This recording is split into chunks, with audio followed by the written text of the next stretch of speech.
fas yéene nañ ko aborder ndax lamb tamit mënut a am te amul amateur yu dem stade di leen seetaan ci wetam Ndeye Ndiaye Tyson ñëpp ràññee nañ ko mooy la première promotrice de lutte.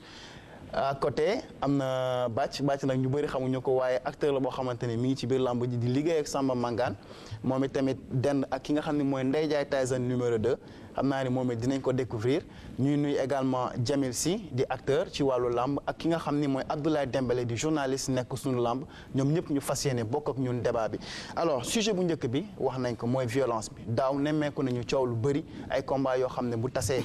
agression bi dina bëri xeexoo bi dina am diggante supporters yi seen biir gis nañ li xewoon diggante Yékini ak Balla Gaye numéro 2 ak yeneen ak yeneen mu doon loo xamante ni am na sujet boo xam ne gëstu nañ ci ñu seetaan ko doogu dugg ci biir waxtaan bi.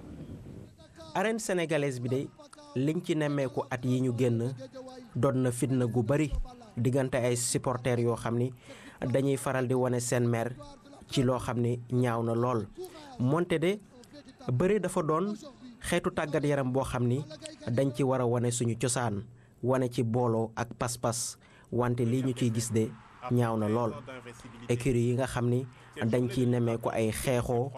te saayu amee ay supporters yoo xam ni seen mbër dafa daanu rek ñuy def naka sudul noonu loolu nag lan moo ko waral ndax kaaraange gi nga xam ne moom la ñuy faral di indi ci làmb ji dafa doyul wala leneen ak tax lu mu ci mën a doon mun nañ jàpp ni mbër yi tamit de kenn demul ñu des ndax fitna bi nga xam ni dañ koy faral di wane ci face à face yi laata combat bi di am dina dem sax bay faral di jéggi dayoo wante nag lu ëpp tuuru fitna gi nga xam ne moom moo nekk ci làmb gi dafa war a dakk CNG war a lëkkaloo ak kilifa yi nekk ci réew mi fexe ba tëral politique boo xam ne dina mun a xeex bu baax li nga xam ne moom mooy fitna gi feeñ ci làmb ji jot na nag ñu wane dëgg-dëgg li nga xam ne moom moo rafet ci làmb muy loo xam ne suñu cosaan lay wane. voilà jërëjëf Bassirou Kane mi nga xam ni moo àndoon ak Henri Bokoko ci élément bi alors damay tourné wu directement ci Ali Khoudia Diaw ma fàttali ni moom sociologue la sociologue mooy koo xamante ni day jàng société jàng maanaam askan wi nu ñu dundee nu ñu nekkee ak xëj na yenn comportement yi alors yow boo seetaanee sujet bi de certainement kuy seetaan làmb ga bu ñu la laajee tey sa xalaat violence bi fan la jógee Bassirou junj na ni parfois mbër yi dañu am comportement boo xam ne xëj na mooy doon vecteur violence boobu. waaw wax na dëgg Thierno li ñu mën a wax ci violence bi mooy lamb déjà ni mu structuré woo moog violence ñoo ànd. lamb moo màgg ba egsi fii mu egg si tey lamb bu njëkk sport traditionnel la woon sport de culture la woon léegi lamb dafa évoluer ba nekk sport de compétition sport boo xam ne ñi ci nekk ay acteurs économiques la ñu nekk et en plus ñu nekk ay sportifs de haut niveau d'ailleurs boo gisee lamb violence ànd ak lamb aussi c'est parce que lamb day sport boo xam ne li muy drainer ci ay passion moo ëpp ensuite environnement lamb ak doole ñoo ànd doole ak ndaw ñoo ànd mais ci biir violence boobu aussi donc la ñun dafa am violence boo xam ne nangu nañ ko ci biir làmb y a une violence boo xam ne elle est reconnue elle est légitimée et elle est encadrée mooy violence bi nga xam ne d'accord nañ ne mbër mi mbër la am na licence mbër mi d'accord na ne bëri làmb ji bëre dóor la mbër mi reconnaître nañ ko comme quelqu'un boo xam ne am na droit bëre d'accord na ne bëre dóor la te bu ñuy wax bëre dóor nag ça veut dire que donc violence bu am ci biir arène bi boobu nangu nañ ko ay mbër yuy dóorante ci biir arène bi te ñi nga xam ne dañuy bëre am nañ droit bi reconnaître nañ ko loolu violence boo xam ne il est légitime bi ñu nanguwul mooy bi nga xam ne mooy nekk en dehors du stade mooy aussi bi nga xam ne mooy accompagner mbër mi ba ci biir stade bi donc la lamb effectivement li tax violence bi ànd ci c'est parce que aussi on a laissé faire lamb encadré wuñ ko woon dès le départ ñun ñëpp dañu jàppoon rek ne passion bi xale yi xadar bi muy àndal évolution bi lamb am ñëpp di ci gagner ñëpp di ci gis seen bopp donc bu njëkk ba violence bi sax c'était une violence marginale léegi la violence bi ëpp ba attirer suñu attention bon léegi nag c'est vrai que sport bu toll noonu xale yu bari di ci dem évidemment am na ñoo xam ne dañ siy profito donc profit boobu ñeneen ñi di si def mooy tax parfois ngay gis ay agression parfois ngay gis mbër mi buy ñëw ànd ak gàngoor boo xam ne dañuy ànd ak xadar boo xam ne mënatuñu téye seen bopp mais loolu passion la loolu émotion la de telle sorte que daal buñ ko jéemee cadré ci sphère sport proprement dit sport yu bari am nañ marge boo xam ne marge de violence la mais boo gisee football ni ci gars yi jógee ba di tendre à wàññi violence bi de plus en plus je pense que foofu aussi la ñu war a jëm ci làmb di wax ne évidemment sport boo gis dafa am propre sociologie donc la làmb ay xale koy def et puis affaire góor la affaire doole la làmb ci boppam moo ànd ak violence lamb ci boppam moo ànd ak violence ànd ak deret xam nga ànd ak événementiel xam nga ànd ak sensationnel xam nga mais yooyu yëpp ñun ñi nga xam ne ñooy acteurs yi nga xam ne dañuy observer ñenn ñi nekk dans le côté de la réglementation ñun ñoo war a xool forme de violence yooyu yëpp essayer ko génnee ndànk-ndànk enrayer ko ndànk-ndànk s'il le faut ñu encadrer ko par une très bonne réglementation bi mooy ñu jël des mesures répressives yoo xam ne ku ci dugal lu ca bokkul ñu teel la woon yoon wi nga génn ci je pense que loolu mooy tax ñu war a mën a wàññi tuuti affaire violence bi sinon kenn dootu ci gagné waaw sinon kenn dootu ci gagné donc c'était un premier jet comme ça en attendant d'y revenir un peu plus waaw Gaston waaw ci yow laay wëlbatiku yow yàgg nga organiser ay combat spectacle yi xëj na violence bu weesoo xëj na jour combat bi wala bu combat bi jeexee li tax nit ñi coow li gën a bëri mooy combat yi am avant wala boog violence yi am avant ci signature de contrat yi loolu xëy na yow mën nañu wax ni di ngeen jël seen ay matuwaay ci wàllu sécurité liggéey ak police mais des na dan mooy sa jàngat ci mbir moom. waaw jërëjëf Thierno sama jàngat ci mbiru violence c'est-à-dire que ñun promoteurs yi ñun nous ne sommes pas violents parce que doo dugal sa xaalis bëgg a créer violence mbër yi bëre je pense que à l'extérieur ils ne sont pas violents mais nag il faut que ñu jaay combat parce que lamb cher na léegi cher goo xam ni gis nga même à la boxe aux États-Unis da nga daan gis cassouclé foreman jël jaas yi dem fekk cassouclé ci buntu néegam ci hôtel bi di ko dajji di dóor mais yooyu yëpp ay forme de promotion la woon mais léegi xëy na fans club yi ñuy wax ak ñoo xam ni bokkuñu ci làmb ay agresseurs yoo xam ni dañuy ñëw ci làmb wut seetaan si wuñu dégg naa démb ci soirée Aziz Ndiaye bi d'ailleurs ku ko wax ne am na ñoo xam ne dañuy toog ci biti yónni keneen ku dugg ci biir di photographie wala di topp amee portable am di wone ku takk dara wala ku am dara ñun suñu sañoon benn violence doom c'est bien vrai CNG mi ngi ciy liggéey ren pour bëgg mu wàññeeku trop et en passant maa ngi félicité d'ailleurs sama jarbaat Aziz Ndiaye ci innovation bi mu def démb pour rek bëgg xeex contre la violence mënoon na def leneen ca du am violence mais comme nii mu def aussi lu baax la ba gis nga démb kaf gaa fa malgré que amoon na peut-être violence verbale mais loolu kenn mënu ko tere ci làmb mais bëgg est-ce que violence verbale boobu xëy na loolu sax booy kay mais xam nga li damay yeggale parce que c'est-à-dire li gën a bon ci violence xeex violence bi man na it porter préjudice promoteur bi nga xam ne moo indi xaalisam parce que am na nu muy demee benn sponsor du ci bëgg a dugg sax parce que sponsor bi aussi su mënul a jaay combat mën a def ay sabaru di def ci mbedd mi di def promotion comme ni ñu koy defee toutes les sociétés même yu bokkul ci làmb ji toujours nga gis ci obélisque bi ay nit ñu takk seen bâche takk seen rajo ak seen auto nu mu tuddati auto publicité di show pour bëgg a jaay seen produit loolu tey suñ ko traité ci biir làmb ji yooyu yëpp ragal naa ni danañ dem ba làmb ji mooy arrêté boppam parce que promoteur kese mënula tëgg làmb il faut sponsor yi jàppale ko ci sponsor yi il faut ñu gis ci seen bopp ak façon bi nu bëggee ñu liggéeyee ko c'est-à-dire que CNG bon c'est bien vrai ñu ngi leen di féliciter di ñu def lu rafet la lu baax la mais nag nan insister nan wàññi ñu ko bëgg a tëralee day daal di doy waar waaw mooy justement ci bokk na ci réforme yi nga xamante ni CNG teg na ko dinañ ci dellu si bàcc si tu permets ma laaj Boy Kaïré justement violence verbale bi Gaston wax sànq ban rôle le jeu parce que est-ce que du loolu bokkul ci li inciter supporters yi parce que bu mbër jàkkaarloo ak moroom mbër yi nekk dinaa la dóor ba nga tëdd wala nangam sangam fansam xëy na dinañ ko wax fansu beneen mbër bi est-ce que loolu aussi bokkul ci lii tax kii violence bi di yokk. waaw bon jàngat Thierno jàngat bi ñu si mën a def rek mooy que tey violence duñ ne tey ci làmb yeeg làmb tey bi boo demee dans le football am na violence nga dem ci milieu politique tey am na violence parce que bon mooy les propos verbaux yi gars yi nga xam ne dañ koy wax les politiciens donc ñun li ñu mën a wax rek mooy que ren comme ni ko CNG bi waxee dafa jot tey toutes les composantes de la lutte taxaw pour jéem a xeex loolu comme ni ko le sociologue Ali Khoudia Diaw waxee làmb dafa jékki-jékki rek màgg boo xam ne dafa màgg ba xaw a jaaxal sax ñi nga xam ne ñoo ko ŋànk tey loolu bokk na ci li tax violence bi ñëw daw dugg ci làmb ji ba nga xam ne il faut que léegi le monde de la lutte ñoo war a toog surtout les lutteurs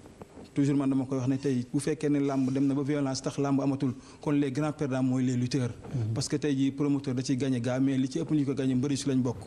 donc li ñu war a xeex mooy violence mi fexe ba làmb ji violence du fi jóge mënuñu nag ne na fi jóge à 100% mais comme ni ñu ko waxee démb comme ni ko Gaston waxee débat bu Aziz Ndiaye ñu ngi koy félicité ñun ñëpp seetaan nañ ko démb mais avant anglais yi bu ñu doon génn di football ay hooligans lañ doon àndal tu as vu. waaw dafa mel ni am nañ doog ma lañ am na benn intervention au téléphone ñu déglu ko ba xam après doog a la may nga àggali sëñ bi ñu ne dem na àggali. ok tu as vu donc ay jamono ñëpp xamoon nañ ne équipe bu Angleterre bu daan football yi bëri woon ay hooligans yoo xam dañ daan dem ci dëkku jàmbur yi di toj di yàq lu ne ñu koy def mais à la suite la nit ñi organisé wu ba mujj à la fin je crois bien que ne léegi hooligans yooyu kenn déggatu leen mais ba lancé bu fekkee ne CNG bi jël na ko ànd ak le composant les composants daal ñu ànd liggéey loolu xeex loolu violence mun na jeex si làmb ji loolu daal la am lu ma ciy wax quoi. waaw Thierno man fi may dugg rek mooy fii Boy Kairé ci intervention bi lay ñëw xam nga dafa ne violence du ci làmb ji rek am na ci politique am na ci football mais Olof Ndiaye dafay wax du man rek bokk ma ci moo ko gën soo seetloo gis nga politique boobu nga wax ak viol ak football bi peut-être fii en Afrique ngay gisee violence ci politique ak ci xam nga politique sponsor dugalu ci xaalisam fii football bi sponsor dugalu ci xaalisam mais fii sponsor yi dañu fab seen xaalis dugal ko ci làmb te sponsor buy dugal xaalisam ci làmb dugalu ko fa pour violence di fa am Gaston dafay wax violence verbale d'accord am na kooku dafay jaay combat mais taxu ñoo wax parce que li ñu seet élément bi sax léegi du violence verbale violence physique la. non moo tax waxuma ko. waaw voilà mu goog violence voilà moo tax nee na moo tax waxuma ko violence physique bi la ñuy wax te nekkatul affaire ci biti. man je me souviens en 1995 dafa naa xaw ma 94 agressé nañoo man ak ñaari confrères journaliste kenn ki góor la kenn ki jigéen fii ci autoroute dañoo daw xel ak xel yu métti parce que gars yi dañ taxaw ci autoroute bi di la kar mais léegi violence bi ci signature contrat yi la ci studio yi la et tout ça li tax ñu di ko wax parce que yooyu yàgg na am gars yi daawuñ ci mosul am coow mais bi mu commencé am coow mooy bi mu commencé am ci promoteur bi organisé mbëri ànd ak ay nit ñu ñëw yàqal ko organisation ba sponsor yi commencé te seen ay loxo mi ngi commencé lamb il faut que ñu wax dëgg fi ñu toll nii sponsor yu bari ñemeetuñ cee dugal seen loxo parce que am na ku menacé woon ne su violence bi continuer damay téye sama loxo ndax dugaluma sama xaalis ci lamb ji pour ñuy wane ay xeex effectivement dafay jaay produit am te ñooñu sax li may wax peut-être seen produit jar na pare dañ doon jàppale dañ ciy dugal parce que affaire nu ma tuddeeti social lañ doon def en quelque sorte donc su naree yàqu dañuy dal téye seen loxo te li koy dindi man à mon avis lenn kese la il faut sévir yar bi rek mooy lan sanction gis nga li nga wax ci hooligans yi jeex na parce que lan moo ko indi FIFA caaxaanatul ci affaire football lu jëm ci affaire violence ñi fiy def affaire violence yëpp ci stade yi gis ngeen suspension yi leen suspendre loolu moo tax gisatoo coow te partout il y a des caméras peut-être ñun suñu développement àggagul foofu ci yor ay caméras de surveillance mais xam naa ne fa lañ jëm ndax caméras yi ngi commencé bari ci lamb ji ni ñu manifestation yi amee nii léeg-léeg nga gis police ñëw jël image yi utiliser ko am ñu ñu jàpp dinañ ci àgg ci lamb ji aussi que service d'ordre aussi il faut muy duñu rek yem ci en tenue mais bu ñu jëloon ay service d'ordre en civil ñu bari yow xamuloo ki toog sa wet kan la su boobaa nit ñi danañ normal et puis nag sanction yi tamit aussi nag il faut muy sévère mais man su ma gisee problème am mbër dóor mbër mu naan rey la kook reyu ko nit ñëpp jóg def intervention man d'accord naa jël intervention na ko mbër ma le baal mais bu ñu ko sanctionné mais attends loolu mënul nekk nit ñi mënuñ fee nekk ne dañuy xeex violence ba pare mbër agressé nit agressé morom mbërëm ñaan nañ ko baal man loolu sama personnel la. ku ci am beneen affaire mën nga ko wax. dafa mel ni am na ku nekk ci ligne bi allo. salaamaaleykum. waaleykum salaam. ñoo ngi nuyoo. ñu ngi lay fay kooku. ndongo ku ñuy wax ndongo Thiam la nekk Kaolack. ñu ngi lay déglu ndongo la. waaw ngeen baal na ñun ci li ñuy waxtaan rek mooy ci làmb ji comme ni ngeen ci waxee rek ñoo ngi leen di sant di leen gërëm débat bi itam ñoo ngi koy rafetlu lool. mais c'est-à-dire li nga xam ne moom la ñu am xalaat mooy ki nga xam ne mooy sociologue bi léegi li mu doon wax moom la ñu àndal ndax mbëri li nga xam ne moom la baaxoo mooy xeex ci ay maam ba léegi bëri itam sponsor bi li nga xam ne moo koy yëkkati di ko amal doole mooy ñaari mbër yi fu ñu dajante di am yu ñuy defantee ka kiyante loolu mooy avancé mbër mi mooy avancé lamb ji mooy li nga xamante ne bii mooy seeral lamb su lamb demee ba nekk ay 100 millions wala 100 nanga millions contact yooyu ñuy defante ci seen biir ci bu ñuy samp lamb bu ñuy samp seen i ndënd yooyu mooy indi empereur lamb ji ba nga xam ne nit ñi amateur bi dana kontaan ci pour seetaani lamb ji li nga xam ne mooy li ci des mooy violence bi ci biti loolu la état bi ci boppam war a jël ay responsabilités am waaye lamb bu amul xeex ci biir amul coow ci biir du neex diggante Mbaye Guèye ak Robert Diouf xeex nañu ñeenti yoon door a bëri te bu ci nekk dañoo xeex ca kaw tribune ba di wàcc loola moo foor lamb ja moo ko amal solo ba fu ñu toll di ko bëgg lamb mooy loo xamante ne bi sunu baax la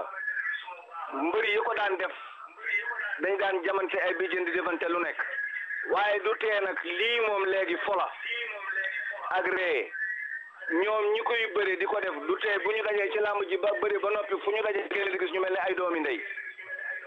li ñu war a xeex mooy ci biti coow yi nekk ci biti ak xeex yi nekk ci biti ak bandi yi nga xam ne ñooy taxaw ci mbedd mi di kar nit ñi ak a def yëpp loolu responsabilité état la waaye lamb ku ci génne coowar biir lamb ak xeexu biir lamb dootu jar ñaar fukk te ngeen baal ma àq. jërëjëf Ndongo mi ngi woote depuis Kaolack wax naa wax ju am solo ni xëj na ci biir mooy li nga doon wax sànq ci biir arène bi mbër yi dinañu xeex dina contribuer wala boog dina jaay combat bi waaye xëj na environnement bi autour man mi li mu wax mën naa seede parce que man maa ngi dëkk ci wetu stade Demba Diop te gis nañ ni chaque fois bu lamb jeexee agression yi dina am ñu ñu toog seen oto ñeneen ñu këf seen sac loolu nee na responsabilité état bi la. waaw xam nga sécurité à l'intérieur et à l'extérieur moom ça revient à l'État loolu moom wax nañ ko ba pare mais je pense que forme de violence bi ñuy wax fii mooy violence bi nga xam ne ce sont les acteurs de la lutte ñoo koy def entre eux muy am ay répercussions nag sur la population parce que n'oublions pas que dañuy seetaan télé te télévision média bu doy waar la violence yi dafa bëri ay manières ay violence symbolique violence physique violence verbale ah par exemple ñu wone la benn scène boo xam ne dóor nañu waa ji ba gémmiñ ci di nàcc xam nga caméra yi ñëw zoomé ko foofu inconsciemment ñi ngi exercer une certaine violence ci ñun xam nga violence boobu violence psychologique la violence symbolique la mais pour ki samp caméra moom événementiel am lay wut moom alors que d'un autre côté te yooyu léegi xam nga yooyu sax léegi ay nañ ko France dootuñ fa wone ay deret ak ay affaires yooyu ki nga xam ne mi ngi daanu ici mais kooku il exerce une certaine violence sur les plus jeunes xale bu tuuti bu toll nii bu gisee kooku muy def mag jëmb di def loolu mais moom xamul ne kii dafay daanu en crise wala yooyu wala xale bu tuuti gis moroomu papaam di jooy comme ça moom du mën a xam loolu lan la xam nga donc loolu aussi forme de violence la beneen affaire bi mooy li ma wax léegi rek am na violence boo xam ne moom d'accord nañ ci c'est reconnu et c'est réglementé mooy que bëre bi bëre dóor la ay mbër ñoo koy def yu ñu reconnaître ne am nañ licence boobu d'accord nañ ci biir arène bi lu ñu fa defante c'est reconnu c'est reconnu violence boobu c'est reconnu sinon kon lamb ji du neex nag aussi waaw qu'on s'entende bien mais en dehors ça devient autre chose voilà alors ma tourné wu ci président des amateurs di Bassirou di Cheikh Sarr alors Cheikh lamb amateur la parce que ñoom ñooy ñëw stade bu njëkk sax lañ doon wax amateur waaye léegi seetlu nañu fans club yi bëri na lool mbër buy ñëw da ngay ànd ak sa waa gox ñu ñëw fekk ci le stade et parfois diggante xëy na coow li foofu lay jugee diggante mbër bi jugee béréb sangam ak ki nga xam ne mi ngi jugee béréb sangam yéen à votre niveau ngeen di amateurs yi di ñëw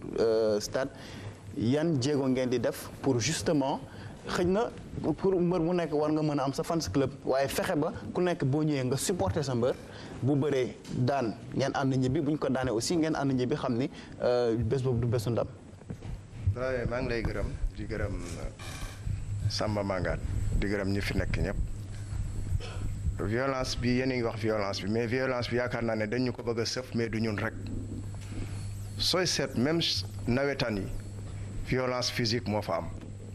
barki démb li fi gën a am li fi am moo raw nawetaan muy match international gis nga violence bi fan la egg kaaf lañ ko arrangé donc ñun suñu lamb yi c'est vrai que am nan dañuy def violence verbale mais nag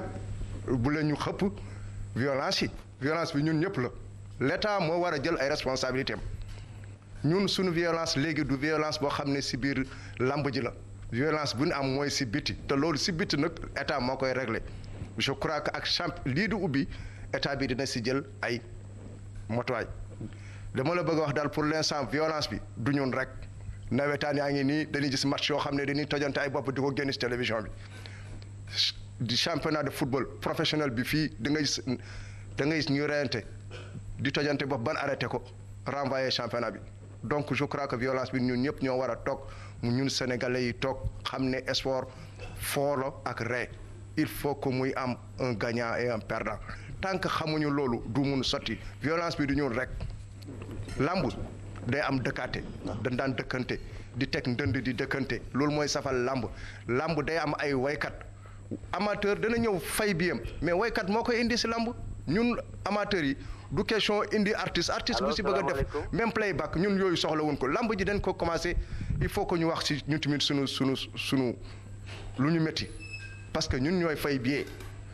ay billets 100 000 ay billets 25 000 foo ñu wax lu ñu métti ñun indi artiste playback indi wuñu su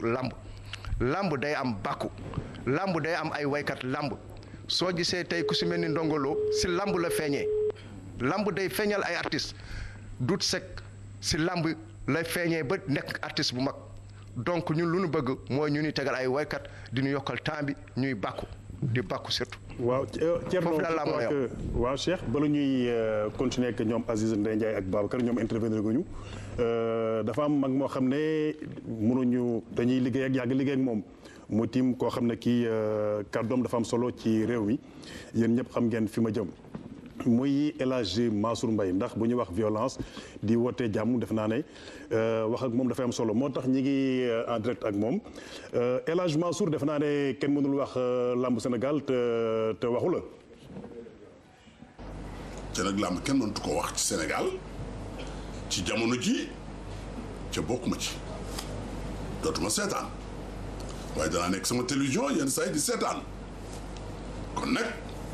ku xam ni de 1945 à 49 à 50 à 51 yaa ngi ci làmb ji nekk xale bu ndaw ba keroog ba Mamadou Diakhaté di dajanteeg Abdourahmane fii ci stade bi xam ne moo janoo ci dëgg-dëgg RTS maa nga fa ba Souley Ndoye di dajeeg Abdourahmane ca Crédit Fossé ci fi janoo kër Seydi Mouhamadou Moustapha Mbacké kër Sancam maa nga fa kon làmb yaakaar naa ni kenn mënu ko wax ci dëgg-dëgg ci Sénégal léegi ci jamono ji ci dëgg-dëgg sànni mu sama kàddu yow mi ma ci boole nag maa ngi lay sant ak di la gërëm ak di gërëm ñu fi nekkoon ñëpp di Malick Thiandoum di Khadim Samb di Bekkaay di Garmi ci dëgg-dëgg ak ñoom Abdou Aziz ak xale yëpp nag ci dëgg-dëgg ak ñoom Thierno Ndiaye ak ñi xam ne ñoo seq làmb ji waaye ma lay wax rek ni coow li bari na nag lool ci làmb ji bari na ci amateurs yi bari na ci ñi xam ni noo yore làmb nekk ay sponsor bari na ci ñi xam ne nooy tëgg làmb yi bari na ci mbër yi waaye nag moom Fils Mangane il faut que nu waxtaan ndax mbër mënul dem ci amul sponsor it li mu soxla mooy mbër CNG it il faut mu d'accord ak promoteurs yi ak mbër yi pour ca dëgg-dëgg règlement bi xam ne règlement bu bees la boo xam ne ñun ñëpp noo ngi koy saluer ca dëgg-dëgg ñoom itam ci dëgg-dëgg il faut que nu waxtaan ndax réew mi réewu dialogue la réewu démocratie la di gërëm nag ci dëgg-dëgg Alioune Sarr ndax ci dëgg-dëgg moom itam ba nu ko déggee làmb ba tey mu ngi def li mu ci mën di gërëm nag tous les promoteurs yi xam ne noo nekk ci Sénégal ak di gërëm mbër yëpp waaye 100 000 Abdourahmane 5 millions 6 millions Robert ba nu dem 75 millions di dem 50 millions ci ñoom ci dëgg-dëgg Tyson ak ñeneen ñi mel na ñoom ak ñoom Manga kon làmb avancé na waaye yaakaar naa ni ci dëgg-dëgg promoteurs yi ñoom ci seen bopp nañ juboo ndax ñoom ci dëgg-dëgg làmb yi kenn mën leen ci dindi waaye it juboo bi it nañ juboo ci charte yu leer mbëri it ñoom itam nañ juboo waxtaan ñoom itam ci charte yu leer CNG bi xam ne nag gouvernement bee ko fi teg mu def règlement te léegi dégg naa ni CNG bi léegi 15 minutes la ak 15 minutes muy 30 minutes ak 10 minutes de prolongation kon nous sommes maintenant à 40 minutes loolu amateur yëpp daanu ko saluer Mangane yaakaar naa ni am na nag loo xam ne doon nu ko wax ni mbër yi am na yu ñuy naan ak ca dëgg-dëgg yooyu yaakaar naa ni lu ci nekk ca dëgg-dëgg CNG bi dana ko seetaat. waaw jërëjëf El Hadj Mansour comme guddi na xanaa ñu bàyyi la rek nga continuer seetaan émission bi ñu ngi lay nuyu di nuyu sa waa kër yëpp Thierno defe naa dañuy tàbbi ci Aziz ndax moom defe naa ne lii xeex violence dafa mel ne wala na yoon wi démb. waaw Aziz Ndiaye démb amal na li nga xam ne mooy conférence non mooy signature contrat mun nañ ko woowee noonu benn face à face boog en tout cas diggante Balla Gaye 2 ak Tapha Tine nga indi innovation ndax en lieu et place d'un face à face comme niñ ko xamee woon da nga def soirée de gala ñu bëggoon xam lan moo la indi justement ci nga organiser ko ci format bu mel noonu. jërëjëf Thierno jërëjëf Mangane di nuyu suma ñi nga xam ne ñoom laa bokkal nekk ci salle bi di ci jiital suñu tonton Gaston Mbengue Boy Kayre ak le sociologue ak Babacar ak le président des amateurs ak suñu jigéen Ndeye Ndiaye Tyson di nuyu téléspectateur RTS yëpp comme ni nga ko xamee rek làmb dafay évoluer te suy évoluer dañu war a ànd ak moom moo waral démb ñu organiser woon benn panel boo xam ni dafa amoon dîner de gala amaale soirée de gala aussi amoon présentation des lutteurs ndax loolu lépp aussi ci xeex violence la bokk mais wàllu violence ñun ñooy def promotion violence il faut que depuis des années on est en train de parler violence dans l'arène violence dans la lutte ñun ñoo war a éviter def la promotion de la violence parce que ñun ñoo ci insister à chaque fois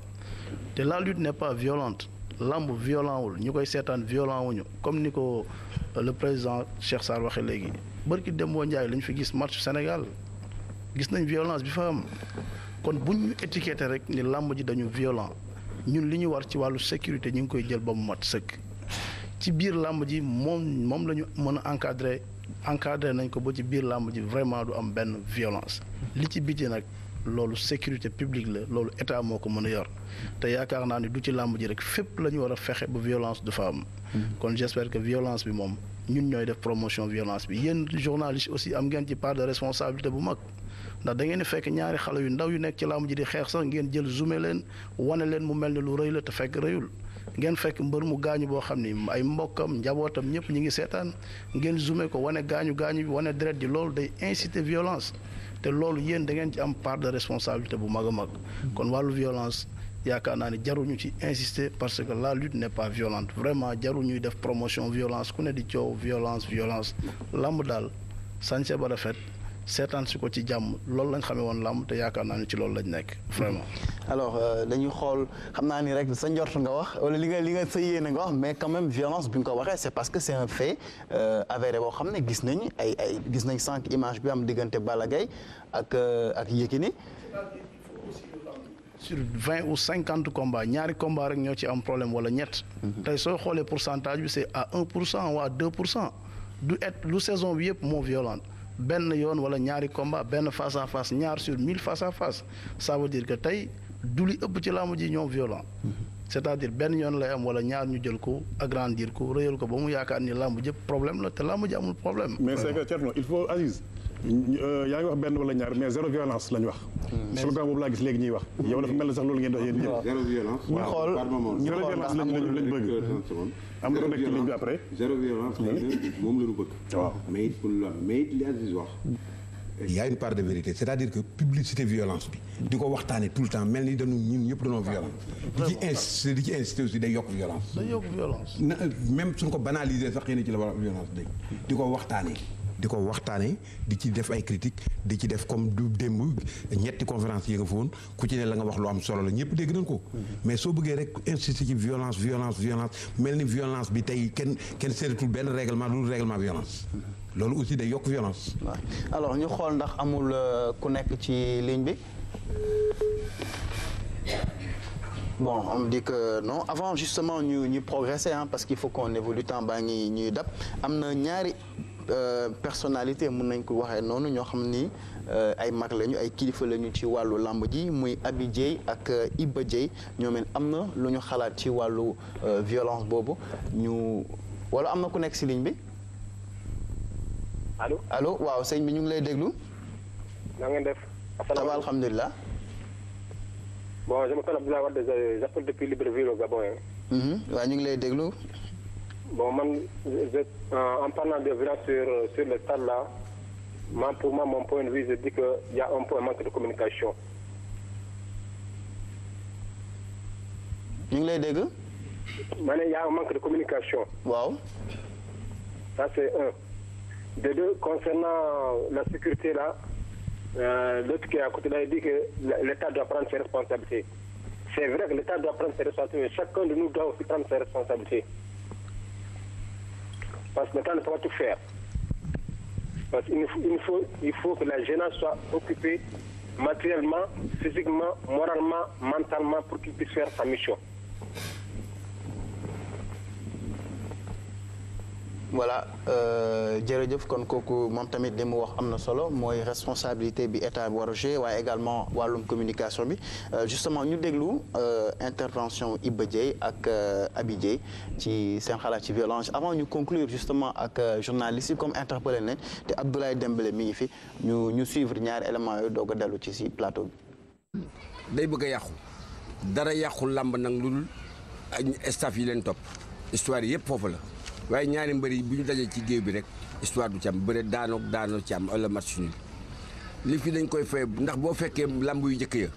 nga gis ñaari nit ñu bokk benn dëkk ak benn gox rek tàggale leen kii dëkk Dangu muy Songane Gueye gàmmu dëkk kii Songane dëkk Dangu moo jaxat dëkk Jokkul ñuy bëri ci dëgg Tëngéej ku ci nekk say penc ci jóg taxaw combat bu rëy weesuwul loolu événement weesuwul loolu waaye dañ ko bëri ci jàmm histoire amu ca dara amu ca ba mag ñi ba ñu bëree ba noppi mag ñi dajale leen ñoom ñaar ñu joxante loxo ku ci nekk xam ne ñoo buntu kër yi bokk ndey ak baay nga gis diggante Mbaye Gueye ak Robert nga gis diggante Modou Thiaw ak Mbaye Dia kon nag président maa ngi koy fàttaliku ndax kon nag président Mamadou Dia wàcc na ci diggante bi sax ñaan Thiaw ne ko lii Mbaye Dia bëgg may ko payow na ko may naa ko ñu bëri Thiaw daan ko Thiaw amul kon nag bu ñu toogee ba nga xam ne ay millions toll nañ ci bëgg a xañ seen bopp ay millions dinañ delluwaat dañuy risquer delluwaat ci ay prix yu ndaw te bu ko lekkee daañu bëri. daan naa fi arène sénégalais booba lamb silvisé wul mais actuellement lamb dafa silvisé ndax lu tax mu silvisé dañ ko wutal ay règlement yi wax naa ko mbër yi man nee naa leen amu mbër ku ci jaar ci règlement rek yow sama mbër nga li nga xam ne CNG tëral na ko ci nii la ak règlement bi nii ñun ñëpp ñu am contrat yi di xam lan la nañu ko respecté mbër mu ci ànd sa nawle ngeen ànd di ñëw di dugg si ci biir làmb ji donc lu ñu def yow la neex nañu moytu yàqal mbër mi dana préparé ñëw ba ci géew ba kenn jóge fee yàqal ko lépp la mu préparé yëpp di zéro.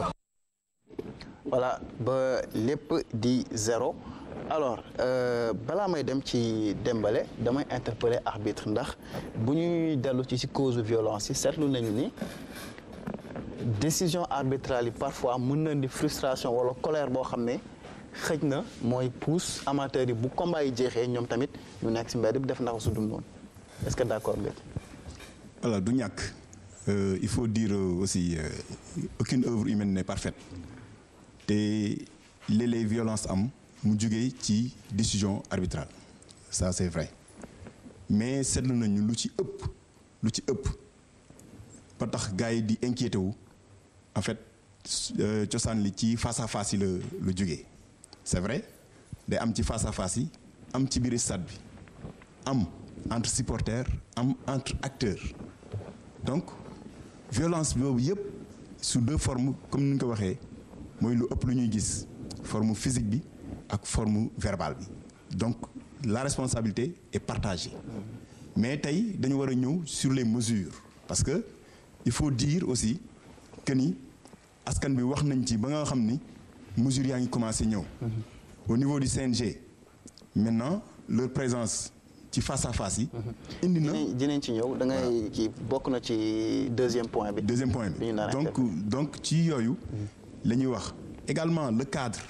démb Aziz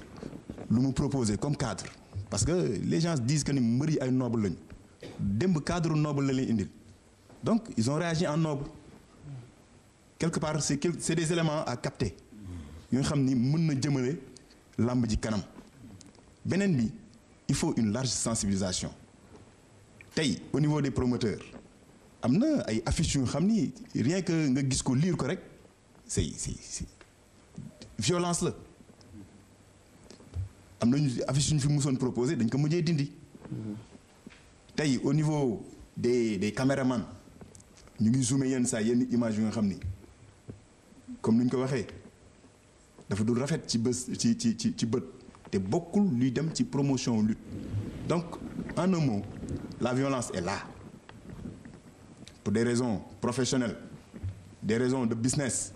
muy gën a développé wu mais aussi am na ay crainte ku nekk am na ay crainte au niveau du CNG leur crainte c'est parce que bëgg nañu développer la lutte mais sans la violence au niveau des promoteurs bëgg nañu comme ni ko Gaston di waxee kenn du ma yàqal sama événement tirer ci profit parce que avec les sponsors aussi ñoom bëgg nañu une belle image te nu mu tuddati violence du ci am donc tey la violence est là les solutions ñu ngi commencer mais am na lu aussi loo xam ni nit ñi dañ koy duñ ko mën a am parce que tey le promoteur qui s'engage avec le CNG dem di organiser lamb en termes de sécurité am na lu ko CNG sas ci wàllu boobu donc mën nañu wax ni état bi mu ngi jël ay matuwaayam parce que bu ñu fàtte ni CNG mooy démembrement wu état bi ci wàllu làmb donc sur ce plan ñu ngi jël seen matuwaay et que tamit acteur bu nekk rek na jël ay matuwaayam je répète Gaston bu ma kenn yàq sama événement donc moom tamit na jël ay matuwaayam le CNG mu ngi def lu muy def parce que tey lu Samba Mangane wax dëgg la quand on constate que la violence est là war nañu tamit mën a sévir mais aussi population bi aussi na bañ a encourager cette culture de violence xam ni tey CNG suñ ko dénkee mu war a sévir dafa war a sévir parce que am na lu tax mu war a sévir tey lamb ji il faut ñu sauver ko parce que violence bi ñu am léegi nii dem na ba vraiment mu ngi jéggi dayoo donc loolu la amoon comme premier jet ci wàllu violence bi. jërëjëf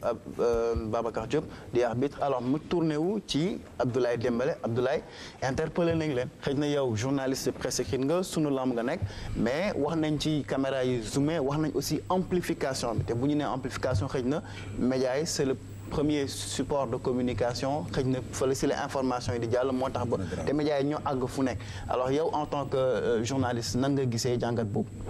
Je pense que Aziz boo waxee loolu c'est parce que un tout petit peu dafa bañ amplifier peut-être la violence dans l'arène mais je pense que à notre niveau en tant que journaliste ñun suñu rôle mais li nga xam ne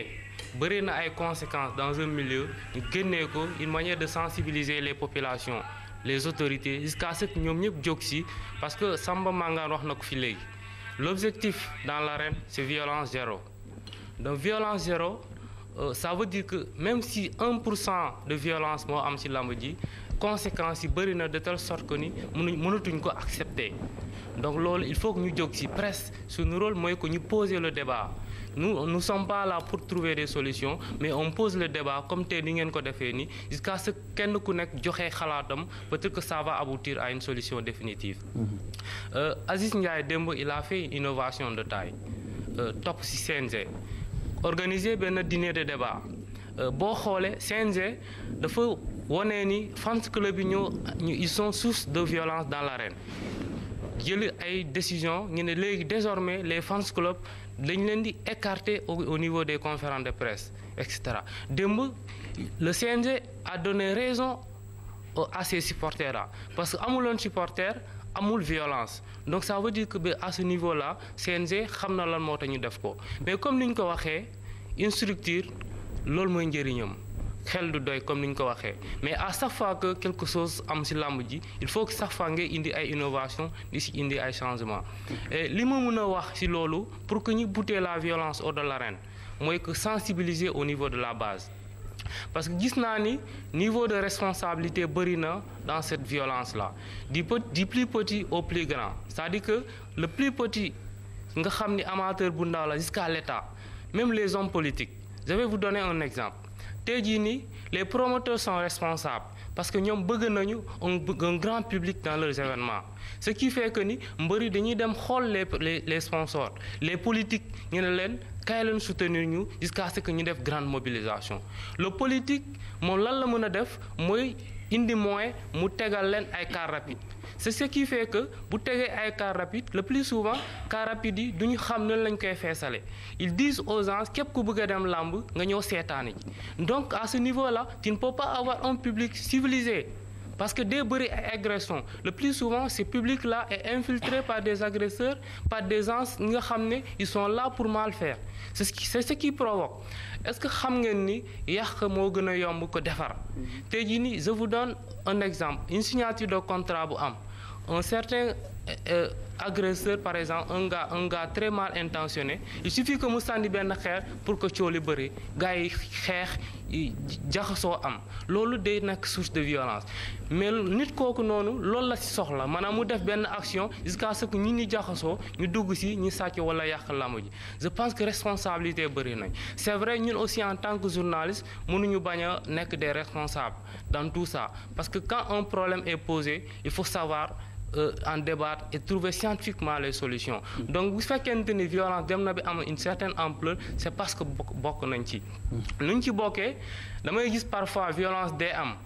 on pense pas à lui donner une certaine ampleur alors que violence yooyu ñoo gën a war a am ampleur que yeneen violence nga xam ne ñu ngi koy def ñu ngi koy jox ampleur c'est ce qui pose que parfois da nga gis benn événement bu ndaw nit agressé mu am benn action bu grave duñ ko wone duñ ko wax ci télé bi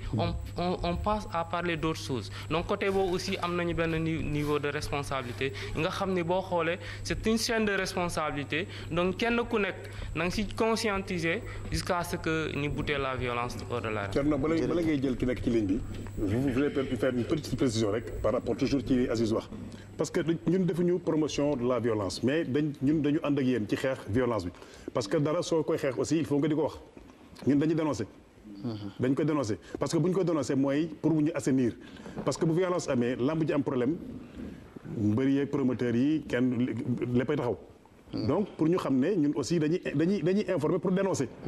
mais defuñu promotion violence loolu journaliste moom du def promotion luy indi problème.